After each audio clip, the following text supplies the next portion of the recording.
Hello friends, welcome back to best counsellor. So इस section में हम बात करने वाले हैं एमबीएम जोधपुर के बारे में कि एमबीएम जोधपुर में आपको एडमिशन लेने के लिए कौन सी काउंसलिंग में पार्टिसिपेट करना पड़ेगा, मोड ऑफ एडमिशन क्या होने वाला है, रिजर्वेशन कितना है, क्या कट ऑफ रहेगी, प्लेसमेंट कितना रहेगा एंड फीस स्ट्रक्चर क्या होने वाला है, hostel fees plus tuition fees.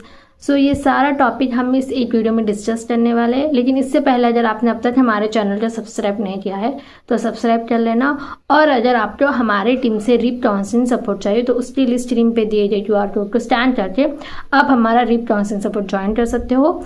Counselling बहुत ज़्यादा एक इम्पॉर्टेंट पार्ट होता है स्टूडेंट के लिए, किसी भी कॉलेज में एडमिशन लेने के लिए। अगर आप काउंसलिंग सही से कराते हो तो आपको आपके रैंक पर बेस्ट डिजर्विंग कॉलेज मिल जाती है। अगर आपने कोई भी सिलिंग स्टेज की, जैसे या फिर स्टूडेंट चॉइस फिलिंग के टाइम अपने जो कॉलेजेस सेलेक्ट किए हैं उसे लॉक कर दे रहे हैं, अगर एक बार आप उसे लॉक कर देते हो तो आपके पास ऑप्शन नहीं होता है वापस उसे चेंज करने का या फिर उसमें और कोई नया ब्रांच या कॉलेज को ऐड करने का। तो ऐसे छोटे छोटे सिली मिस्टेक्स मत करो। इसके लिए आप हमारा रिप काउंसलिंग सपोर्ट ज्वाइन कीजिए, अदरवाइज आप एक छोटे से अमाउंट की वजह से अपने बेस्ट डिजर्विंग कॉलेज से हाथ धो बैठोगे। So let's start this section.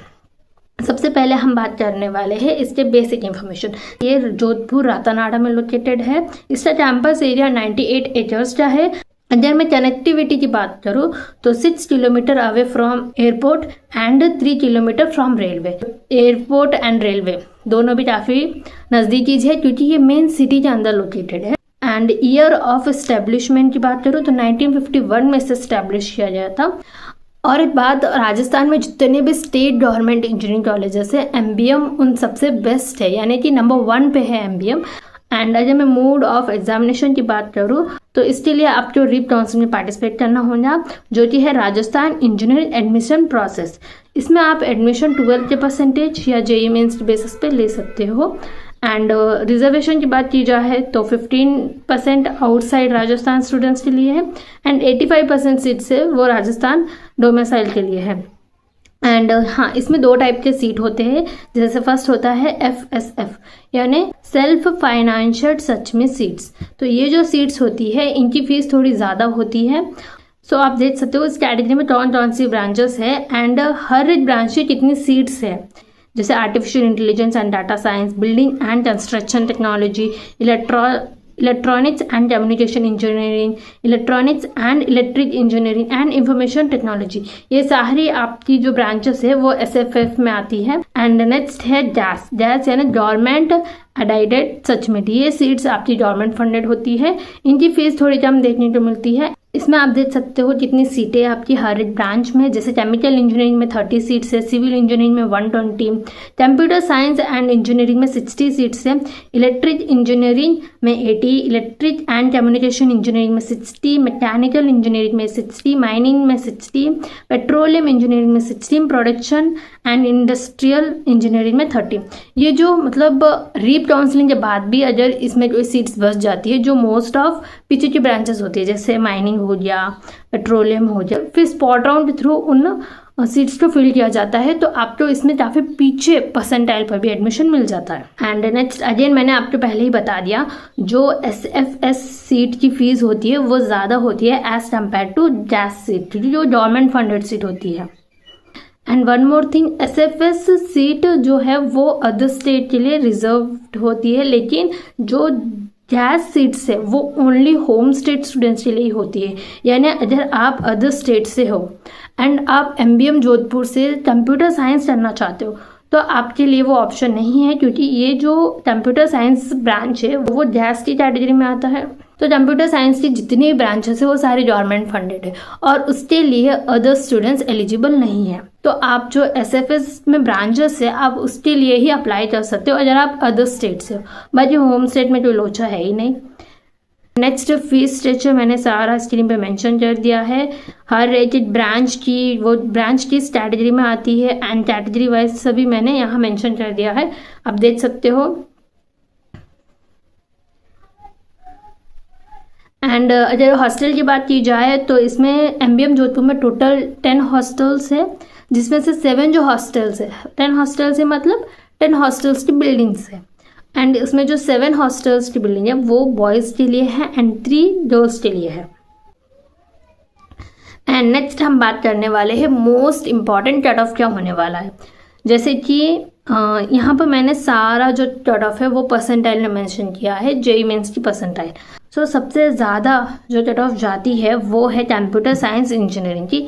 General के लिए 94 परसेंटाइल, जनरल EWS के लिए 92, OBC के लिए 92, SC के लिए 88 एंड ST के लिए 87।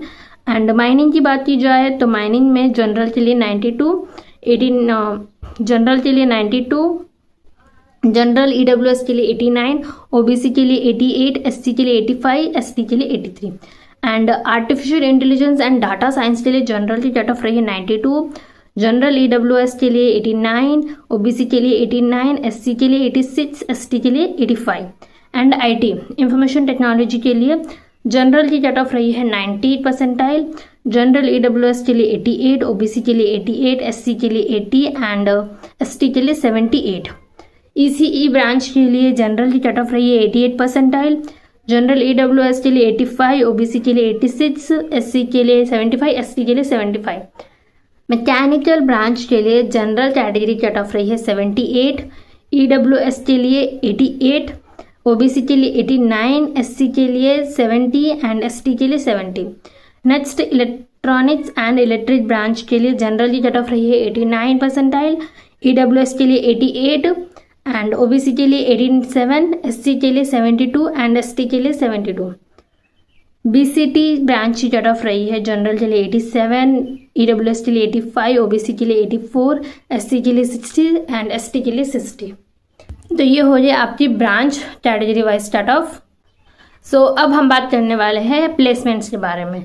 सो अगर मैं कंप्यूटर साइंस इंजीनियरिंग की बात करूँ तो इसमें नंबर ऑफ प्लेसमेंट यानी सीट्स मैंने ऑलरेडी शो कर दिया, आप देख सकते हो, लेकिन 29 स्टूडेंट्स को यहाँ से प्लेसमेंट लगा है एंड मैक्सिमम पैकेज रहा है 10 LPA का एंड एवरेज रहा है 6.65 का एंड मीडियन रहा है 6 का। अदर जितनी ब्रांचेस है जैसे computer science, mechanical, production, EE, ECE, उन सब की प्लेसमेंट मैंने मेंशन कर दिया, कितने कितने स्टूडेंट्स को प्लेसमेंट लगा है, कितने का हाईएस्ट पैकेज रहा है, एवरेज कितना है, मीडियन कितना है, तो वो आप स्क्रीन पे देख सकते हो। लेकिन एक बात सबसे अच्छी ये है कि इसमें जो सबसे ज़्यादा प्लेसमेंट जाता है हाईएस्ट, वो जाता है माइनिंग इंजीनियरिंग का।